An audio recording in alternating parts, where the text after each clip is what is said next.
All right, the lead I've asked tonight, I've known this guy for quite a few 24 hours. Him and his wife, I consider them good friends. And he's a good member of Alcoholics Anonymous. When you ask him to do something, he does it. You know what I'm saying, and that's the way it works. Without further ado, I'm going to give my friend Scott F. from New Bremen, Ohio.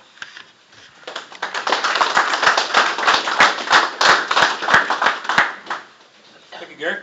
Thank you, Scott. Appreciate you. All right, how's everybody? Good. I'm Scott. I'm an alcoholic. Hi, Scott. And it's been a while since I've given a lead, but thankfully I haven't forgot my last drunk. I'm told if you forget that, you haven't had it yet. So I'm very thankful that I can still remember that. As Gary mentioned, I'm from New Bremen. My home group is the New Bremen Noon Group and the Monday night meeting. My sobriety date is January 28th, 1996. So I'm coming up on a little anniversary on Sunday. Somehow managed to get sober on Super Bowl Sunday, back in the olden days when the Super Bowl was played in January. Yeah, and I'm really grateful to be here, and I'm happy to see some familiar faces and a bunch of faces that I don't recognize. Congratulations to the token takers. Man, that's a big deal. 8 months, right? Yep. And 9 months back here? 8. Congratulations. I got sober at 27. Looks like you might be a little past that, but you got good hair, man. But these youngsters back here, I got sober and stayed sober at 27. Got another youngster over here. It could be done, and it wasn't easy, but I ended up having a lot more fun sober than I did drunk, and I had a good time when I was partying. So I grew up in. And I guess I should mention I'm a recovering Bills fan.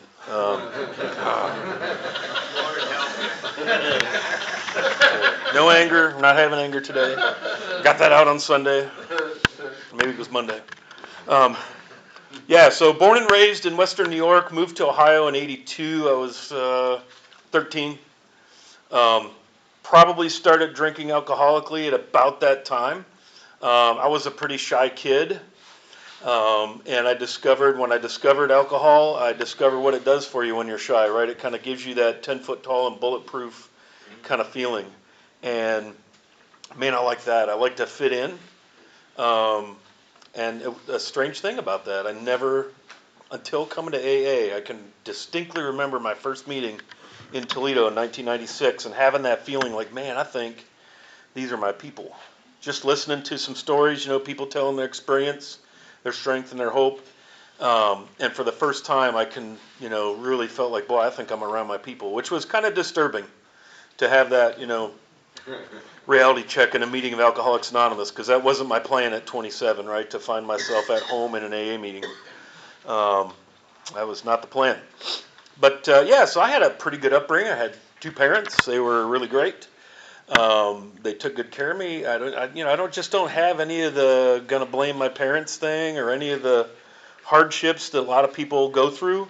A lot of the early childhood stuff that I know a lot of us drink over, right? I can't even blame religion. I am Catholic now. I'm not sure how that happened. That happened in recovery. That's an adventure. That certainly was not the part of the plan either. But God has crazy stuff in store for us if we get sober and hang out that way for a while. But I was really blessed to have a decent home and 2 parents who loved me and took care of me. As it stands in my family, especially on my dad's side, my dad's an alcoholic. Both of his brothers and his sister are alcoholics. My grandfather, his dad was an alcoholic. I'm told that his dad was an alcoholic. I know that my mom's grandfather was an alcoholic and her dad was an alcoholic. So apparently that's a thing. Right, it kind of runs in your family, and I kind of feel bad because our son, he turned 22 in October, and that poor guy's screwed, right? He's the product of 2 alcoholics because I met my wife, as Gary mentioned, met my wife in the program, so we kind of keep a seat for him just in case, and I hope that the meetings are here if he ever needs them. But again, it's not blame; it's just who we are, right? It's a family disease. It's a disease. It's an illness that's proven to have been passed down genetically. And I got it. When I took my first drink, I was probably 13 or 14, and I drank alcoholically from the start, whatever that means. I remember sitting in that first meeting of AA, and they said, if you're not like if you can't control what happens to you when you drink, and you're not sure what's going to happen when you're probably an alcoholic, and that's how it started for me. My first real drinking episode was with a friend of mine. We were out fishing at Lake Erie, and I had a few beers, and then off to the races, because man, did that feel good. I was a new kid in a new town. I was 13, 14 years old, and we got really, really drunk. And that's how I drank as a kid. I didn't drink every day.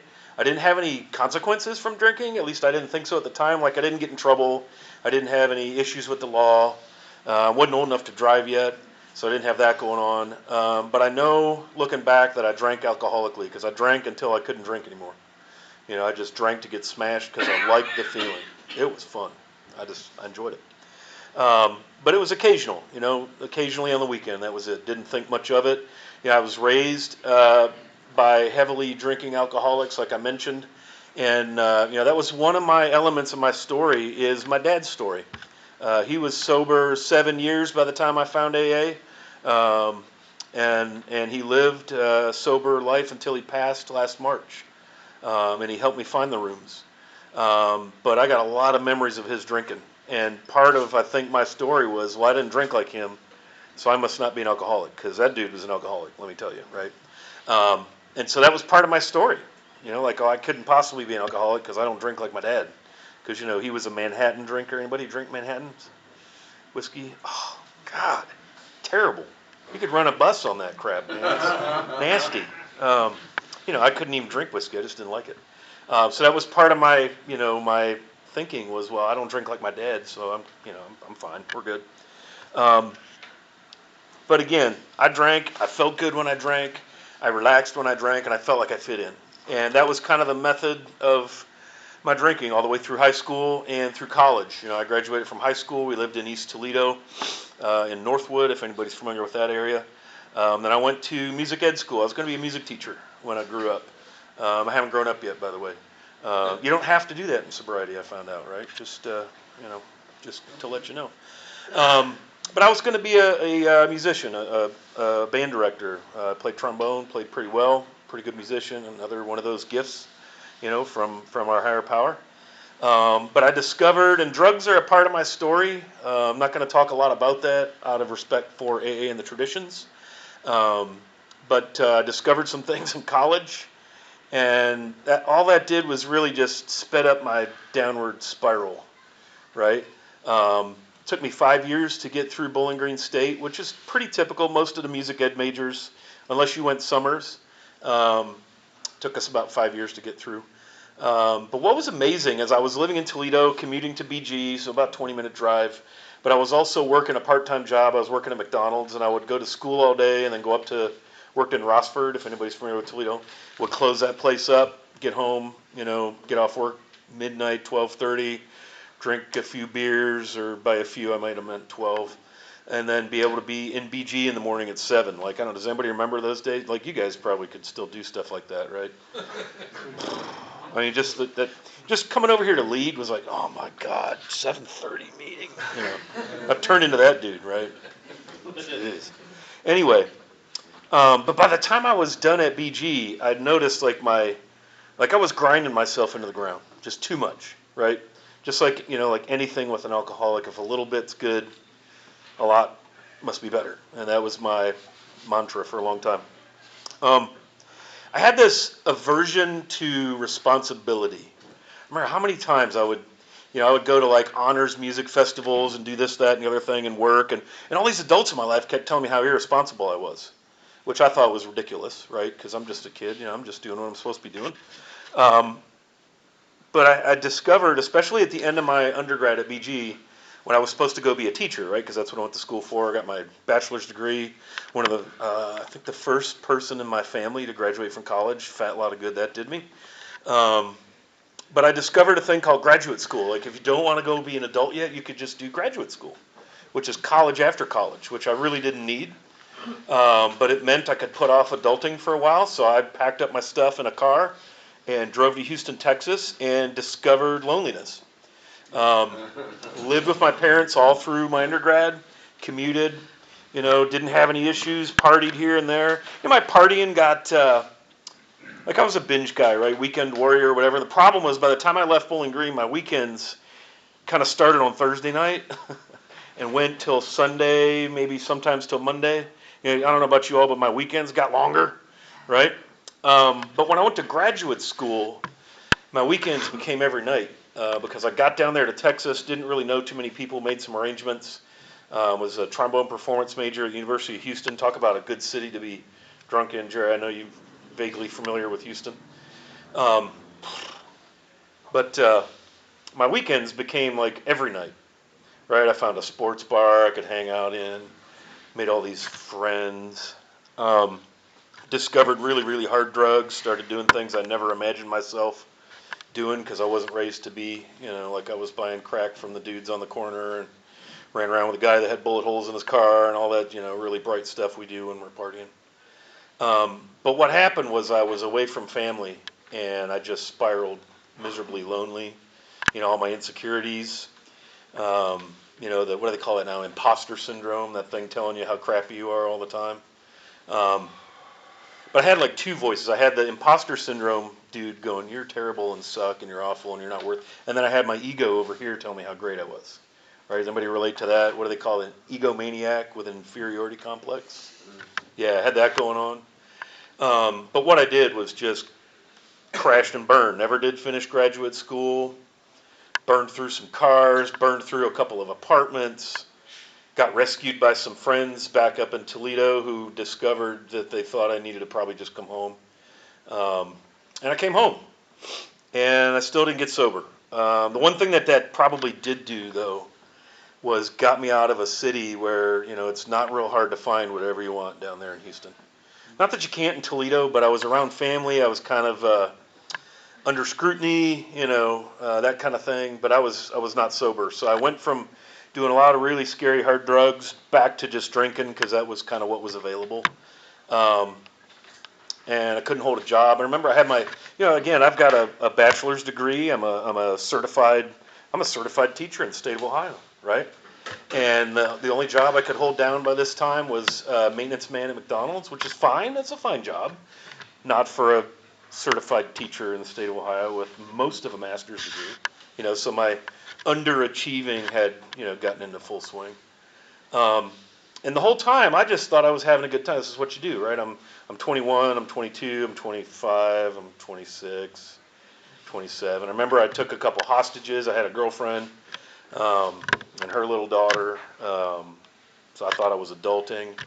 And the problem is no matter how much I poured in myself or smoked or snorted or whatever, I couldn't get away from how bad I was feeling.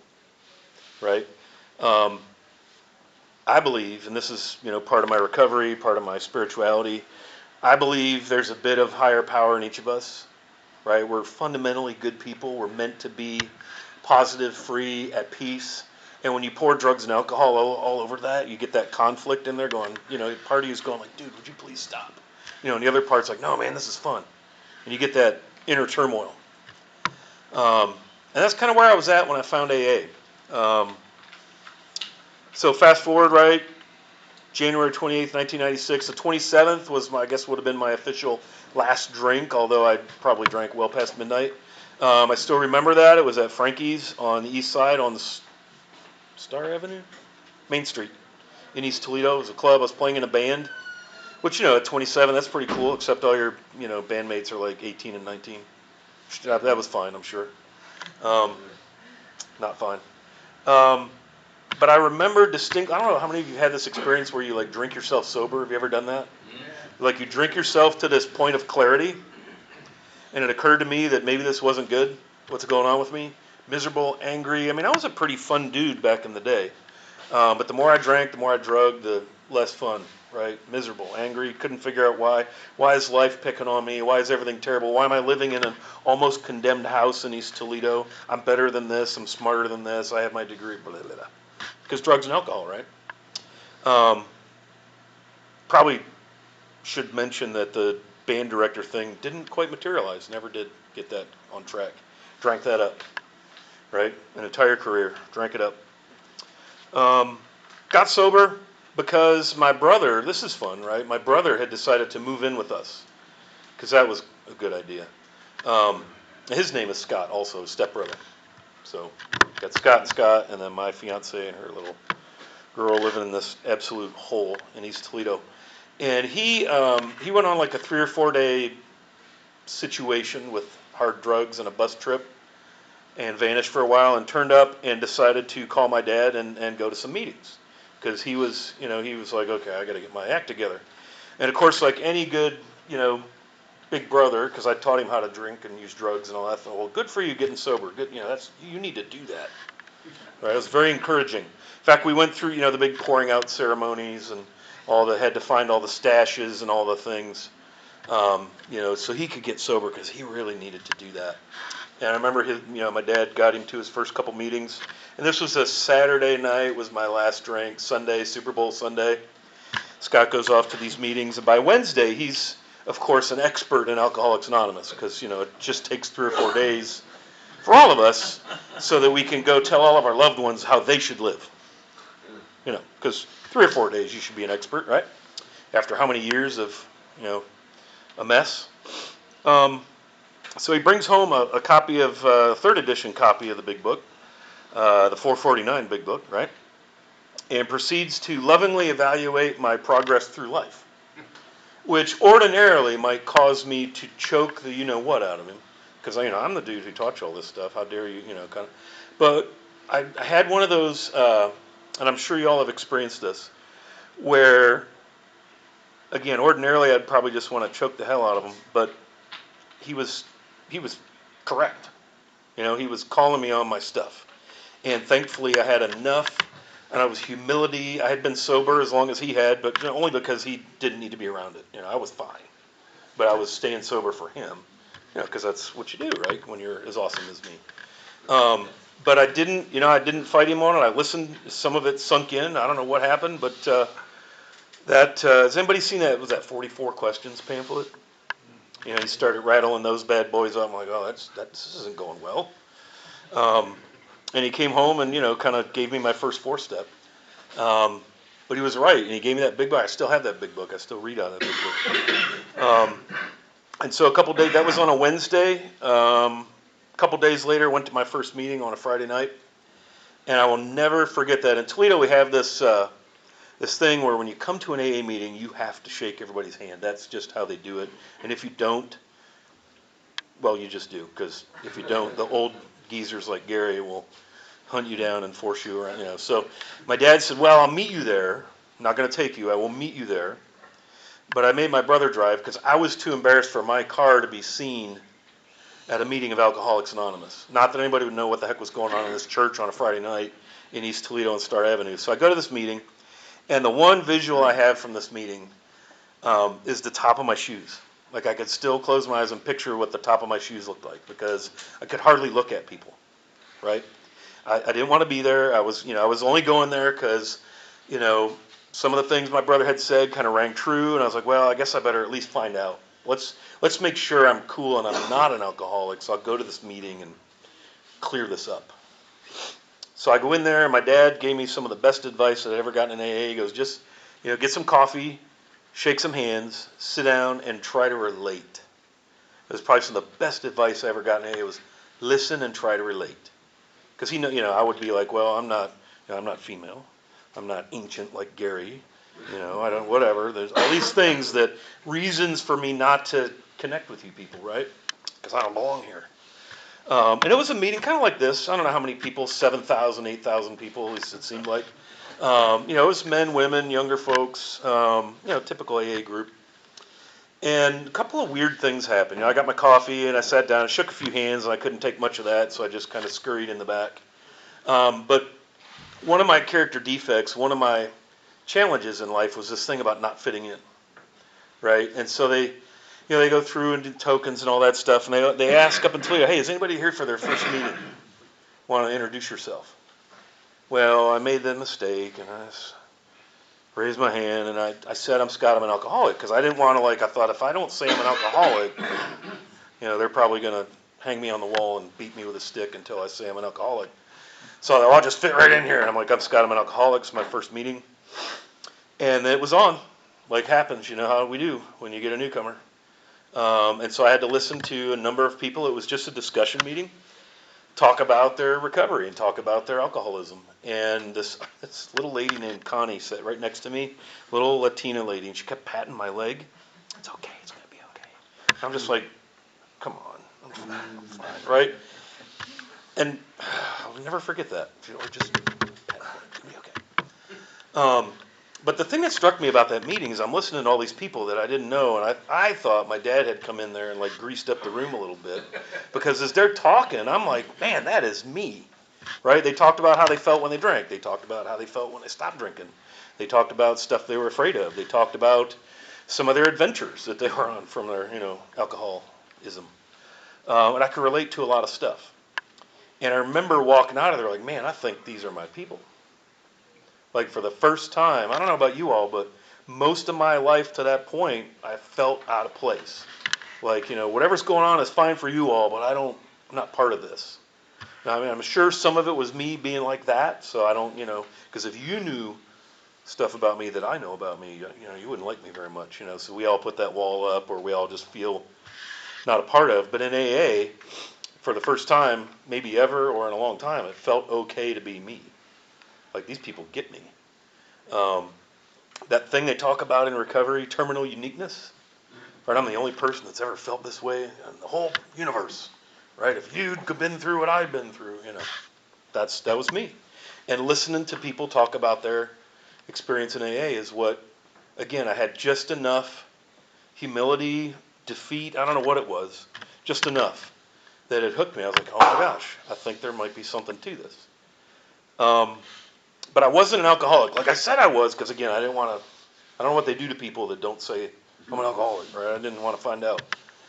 So a few weeks ago to meetings, and we start, in Toledo, there's, multiple meetings a day, great city to get sober in. And my dad, he got me the schedule and highlighted all these meetings, said I should just go to men's meetings, because there's no distracting things and all of this and that. And so we go off to all these meetings, my brother and I, and we're going through, hi, I'm Scott, I'm an alcoholic. He's right behind me. This is my brother, Scott. I'm an alcoholic. So we kind of had some laughs with that. I learned that at Jackman Road on Sunday at the UAW Hall, the lead meeting, you get there an hour early because there's about 400 people that file in there because you want a donut and you don't want to shake 400 hands, right? So, you learn those things early on.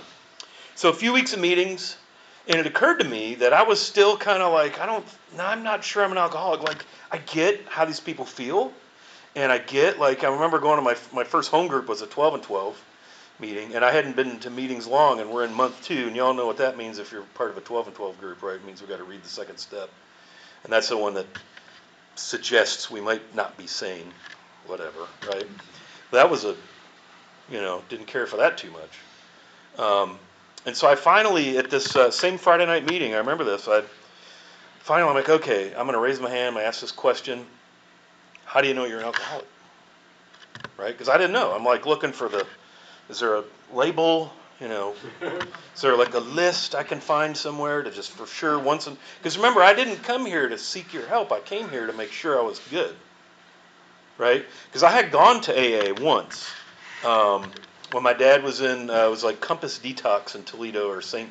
Vincent Tennyson Center, when they, the family night at the Jitter Joint, because he was like one of those long inpatient programs, so we all had to come in and sit through an AA meeting. I listened to that. I was like, okay, those are some messed up folks. I'm all good. And I still couldn't figure out after, a month of meetings, am I an alcoholic? So like an idiot, I asked in a meeting. And, I've never been lied to in an AA meeting. That's one thing that's really awesome about this fellowship is we tell it like it is, And going to a lot of men's meetings, they don't mince words in there when we lack mixed company, and it isn't always pretty to listen to, but it's brutally honest. So I raised my hand and said, how do you know you're an alcoholic? And this old dude named Roger said, well, it's actually in the big book. Oh, crap. Now they know I'm not reading that. Because, you get to here's a big book and first 164 pages and all that other stuff. 90 meetings in 90 days. That was a big thing up there. I thought, I could do 90 days, right? Because then I'll be good. So I asked, how do I know if I'm an alcoholic or not? Because I'm really struggling with that. I'm not sure I'm an alcoholic. And Roger said, well, it's really simple. He goes, go to the bar. I was like, aha, right, I like that. Go to the bar, try some controlled drinking, right? And of course, right away my brain goes, I can do that. Because, I can think back to a few times in my history where, like, I really had a big day in the morning or I just didn't feel well that night. Like, I could, get away with a few beers and turn off the spigot. And I thought, I could do that. Like, I could win a bet. I could go have 2 beers, controlled drinking. That's what he said. And then the next 3 words he said closed the deal for me. He said, and be satisfied. Have 2 beers and be satisfied. Well, I don't know. I still don't understand that. I drank because I wanted to drink and get hammered and have fun. And it turned into, I don't know what it was, 13, 14 years of misery by the end. A lot of fun getting there, but it wasn't fun in the last couple years. And be satisfied. I've never understood that. A couple drinks and be satisfied. And it still doesn't make sense to this day. Right? And so for me in that moment, excuse me, a little higher power, a little whatever, divine, this, that, and the other thing. Let's check the time or I'll go for days. Okay. Just what you want, right? I had my first step. I knew I was an alcoholic. Like, I can't have 2 beers and be satisfied. Right? Just not in my nature. And I'm grateful for that because I didn't have to go through divorce, near death, grave illness, DUIs, all that, losing. Of course, I didn't accumulate anything yet to lose. But I spared myself all the hell that we put ourselves through, getting here. And I'm grateful for that guy telling me, go out and try some controlled drinking. I didn't have to, right?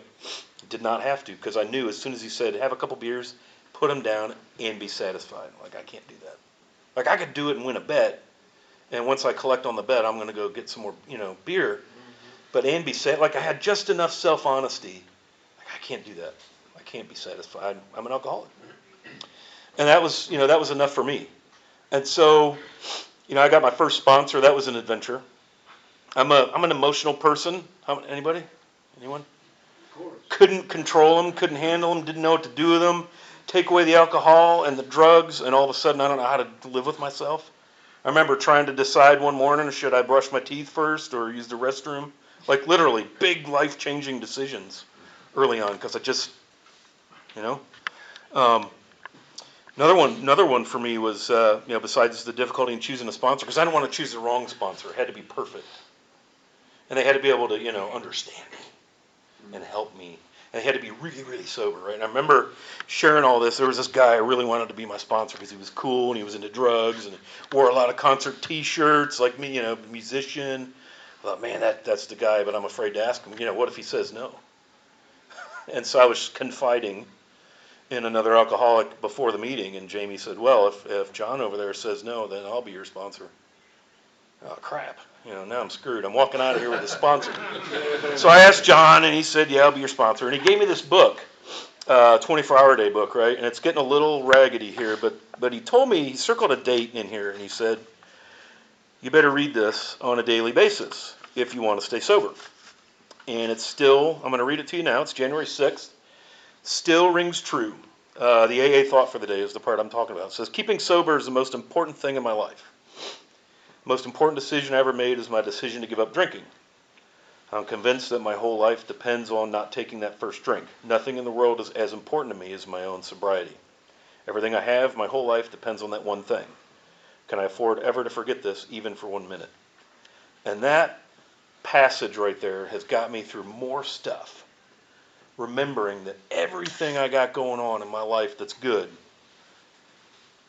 requires me to stay sober or it's going away. Right? And there's days, right? I remember I used to wear this thing. I had a shirt. I worked at McDonald's and I would fit right in there.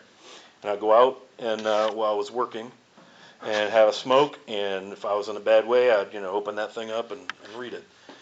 But I had to remember that. Like, I had to keep sobriety the most important thing. I had this relationship I was in. I told you about my hostages. I had to end that for their benefit just as much for mine because it was unhealthy, or I was going to drink. So I managed to pull that together with too many hours of whining and complaining and debating. And finally, somebody said, "Look, if you don't end it, we'll just collar ourselves and we'll end it for you, dude, because you You're going to drink if you don't get out of this, you know. Um, and so my first several months of sobriety was just emotional basket case. All I did was think about not drinking. You know, that was early recovery for me. Scott, how you doing this week? Well, you know, I'm not drinking. How did you do last week? Well, I didn't drink. I mean, that's all I could think about. You know, what are you doing this weekend? Well, I'm not drinking. Um, and John taught me about prayer. And prayer, I'm a firm believer, has saved my butt.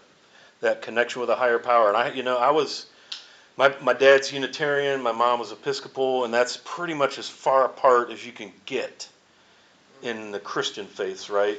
So they didn't raise me with any, religious upbringing, and I had a lot of misunderstandings about God and religion, and I knew a lot of mad Catholics, and just all this stuff, and so I didn't have I just figured, I believed there was a God, but I just didn't have a thing. But I would blame him a lot. He was an easy, dumping ground. And John taught me to pray, and he said, just keep it simple. Just ask for the strength to stay sober today before you start your day. And at night before you go to bed, remember to say thanks for another day sober if you stayed sober. And I heard a lot in meetings that when people would go back out and they'd come back in, well, what happened? Well, I quit praying. I quit asking for help in the morning. I got back in charge of my own life. And that's one thing I did learn was, and man, did it make me mad the first time I heard that in a meeting. And it comes out of the big book somewhere. And it said, most of my problems are of my own making. Man, that pissed me off. That made me mad. I was mad about that one. That and the whole insanity thing. Like, restore us to sanity implies that we weren't sane. That was a bit of a downer for when that sank in. Because I was pretty sure I was a pretty okay guy, I wasn't. I was a sick guy. I wasn't a bad guy, just a sick guy. But the thing that saved me, right, this January 6th reading, going to a lot of meetings, even when I didn't want to go, was prayer. And I finally, I got tired after months of not drinking, right? And I asked John, I'm like, when does that stop? When does that obsession, when does that? And he said, ask your higher power to remove it. Like, what? Like, what is that? How does it, and I needed like a formula, or could you show me that? Is there are there steps to that he goes, just pray to be removed of the obsession to drink that day. Just keep asking for that. And I didn't understand that, right? I still don't understand it, but I have faith that it works because it did. Because at some point, it occurred to me one day, this was a cool magic moment, occurred to me one day that I hadn't thought about drinking in a while. And that was a holy crap moment, man. That was like I had to call my sponsor. Yeah, this was before cell phone. It was right before I got my big brick Motorola Startek. Remember those little flip down thing? Yeah. So I had to go to a telephone with a rope on it to call him. So guess what, man? I just realized I hadn't thought about drinking in like 3 days. That's a big moment. Anybody have that one? That's a big freaking deal, man. When all you've been thinking about is drinking. When it's months of going, man, I know that's all I did and can't stop thinking, and then all of a sudden I hadn't thought about it in 3 days. That's a miracle. It's because I prayed for that obsession to be removed. But while I was doing that, I was working at a job, and I was behaving, doing all next right thing, first things first, all those lame-o things we see on the walls, right? They all work. I was going to meetings. I was looking into the steps. Let's not get ahead of ourselves, right? I heard of them. I kind of goofed myself on the steps because I joined a home group that was a 12 and 12 study, so I had to listen to them all the time, right? And eventually I tried to resist, but some of it got in. So here's the thing with January 6th. You flash forward, I've got this really incredible human being that I'm married to that I met in AA. I remember Gary used to give me the evil eye when Tashon and I were first dating. He was not impressed. I remember that. I remember one time at Salina getting out of the car, and he's standing in the parking lot, and Tashon and I roll up. Beverly was with us. Remember Beverly? And Gary's standing in the parking lot. He looks over and he just gives me that. Because, I'm up to no good, right? I'm in AA dating a girl in AA, right?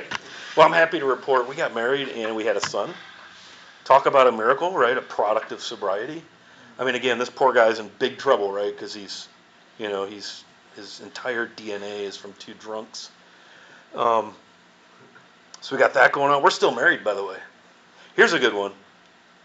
right? Because we live around all these Catholic people. Right? There's an order for doing everything. So Sean and I started dating in AA. That's wrong and bad. Moved in. That's bad. We're thinking about getting a dog. Got pregnant. That's bad. Let's buy a house. Bought a house. Got a dog. Got married. Yep. We're okay. We're fine. Because she's got her program. Scott's got his program. We got some steps. We got each have a higher power. Hers is hers. Mine is mine. And it's okay a day at a time. We've also kind of resolved to the fact that no one would probably want either one of us. So if we don't want to, like die old and lonely, we'd probably better keep it together. You're fine. So anyway, long story short, a lot of blessings have happened in almost 28 years of sticking around this program. How are you, young lady? I am fine, except I need the elevator. Well, that's all right. You got enough room to get through there? Yep, thank you. Just put the elevator back when you're done. Well, I think we'll just come back. Young lady? Young lady, absolutely. Look, she moved faster than you are. That doesn't matter. But that January 6th, I'm telling you, if I go back to my old ways, and it's just out there, like, I'm not all fixed and great. Trust me on this, right? She'll tell you. But I'm better because I'm not drinking and I'm not drugging. But all that stuff, right? We got a decent home to live in. I've got a pretty good job. I make okay money. I got hobbies. I got people that are not afraid to see me enter a room.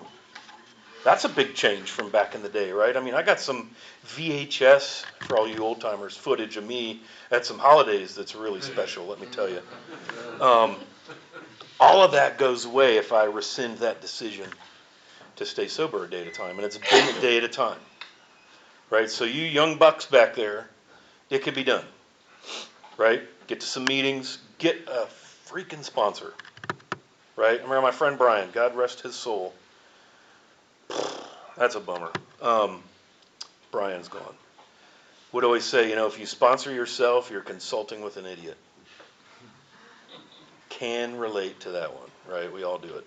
Get a sponsor, get a home group, let people know how you're doing, and try to work some of these principles. Ask for help.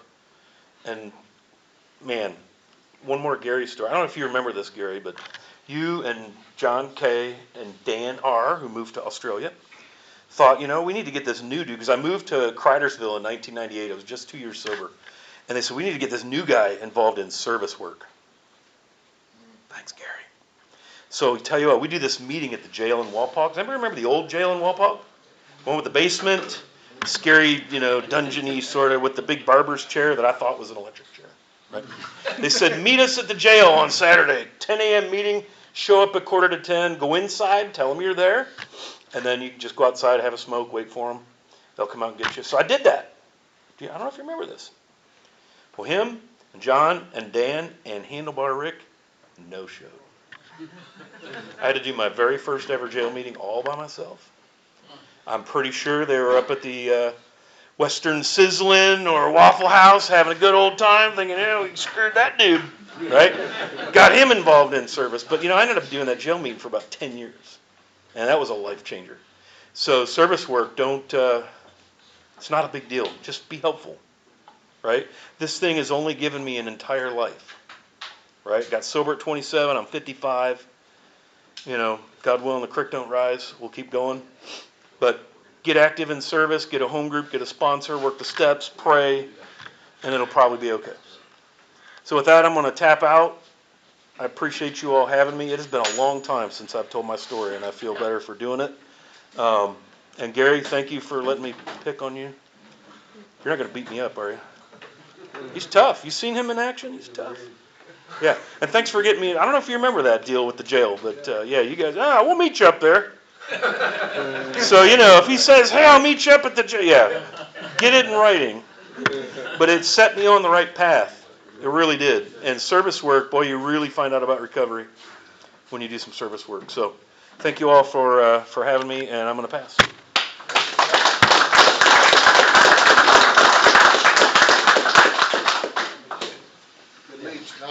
I knew it would be. You're not going to hit me, right? No, I'm not gonna He's an hit you. ex-Marine, they still got it. He's 100. Certificate. I got it. Well, Sky, that was a good lead. I knew it would be. You know, man, you got a good message. Thank you. Appreciate you asking me. It's been a while. I needed to do that. Yeah. We just open it up. Anybody wants to make a comment, and I want to thank you, Scott, for being here for me. I'm saying I remember those jail meetings in All Glades. I mean, we used to have some good meetings there. Paul, Ev, and you, and I, and Rick, and Jimmy, and yeah, I'll tell you, that's why we're both sober tonight today, because when they'd asked us to do something, we did it. Found out how unpopular Judge Pepple is over that way. Apparently he's tough. All right, I'll open it up. I'm Richard Alcoholic. Richard. Thanks, Scott. I related to a couple things that you were talking about, the inferiority complex, however you say that word, complex, and you know, with the ego, and a couple other things. One thing I really related to when you were talking about your relationships with your hostages, and I think that rings true with me too as well. I had a whole bunch of stuff that I was trying to count on as you were talking. I related to this or related to this or this, and then of course I start speaking, and it all goes away. But you know, it's we all get here in different ways, but we get here when we're supposed to get here. I tried to get sober pretty young myself, about 22 or 23 years old. I walked into one AA meeting and I didn't hear anything that was said except for keep coming back.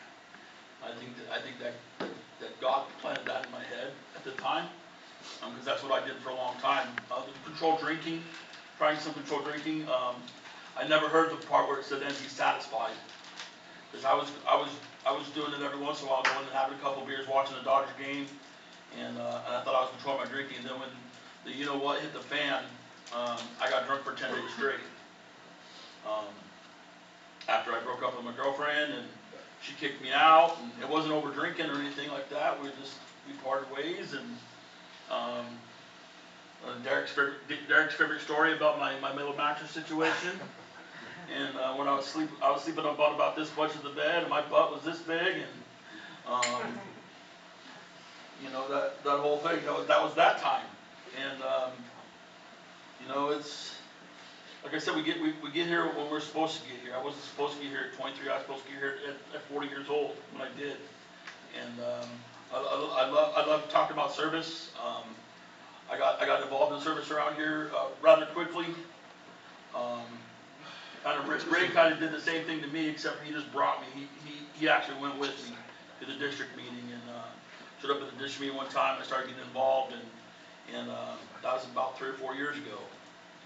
And it's been really good. I enjoy service. It keeps my mind out of my own head, and keeps me thinking about other people. And you know, it's really good. It's a really good deal for a guy like me. And thank you very much.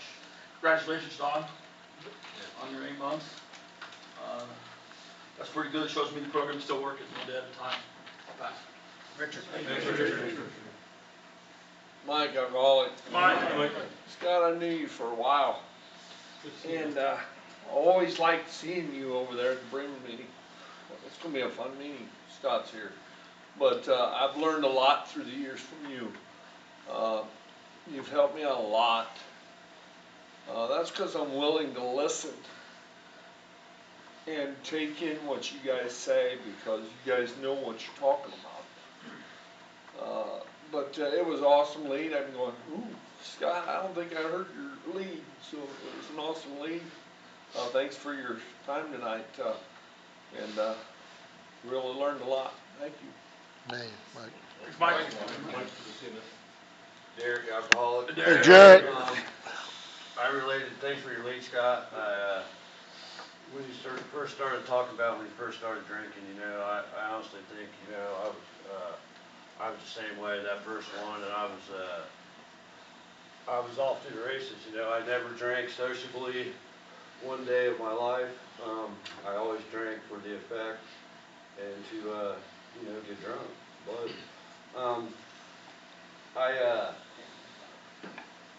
so we have this, Toledo connection.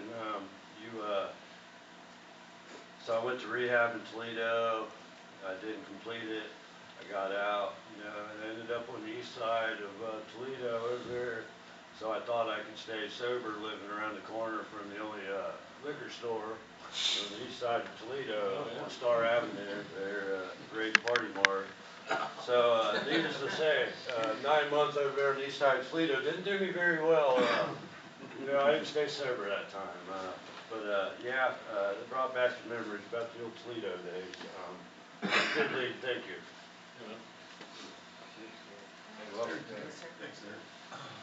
Anybody else? I'll mention I'm an alcoholic. I met you at a ribbon meeting one time. Yep. Remember you?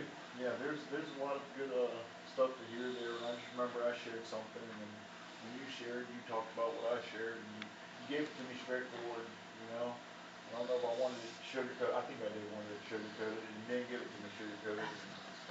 It helped me out a lot, and losing the sleep helped me out a lot, so thank you, man. Thanks, Mitch. Thanks, Mitch. I'm Gary, I'm an alcoholic. When you bring up about Toledo, I'll tell you what, we went to a meeting up in Toledo. You went around and shook everybody's hands. You just didn't sit down. You went around.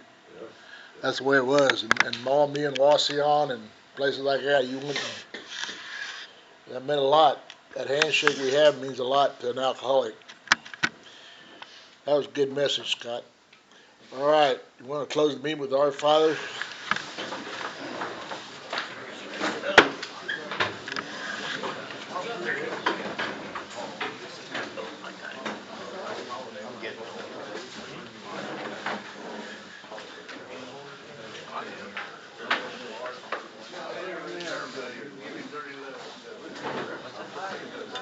We don't need you to upload the bed, Cody.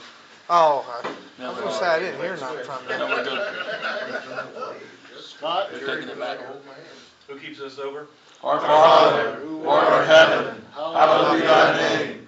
Thy kingdom come, thy will be done, on earth as it is in heaven.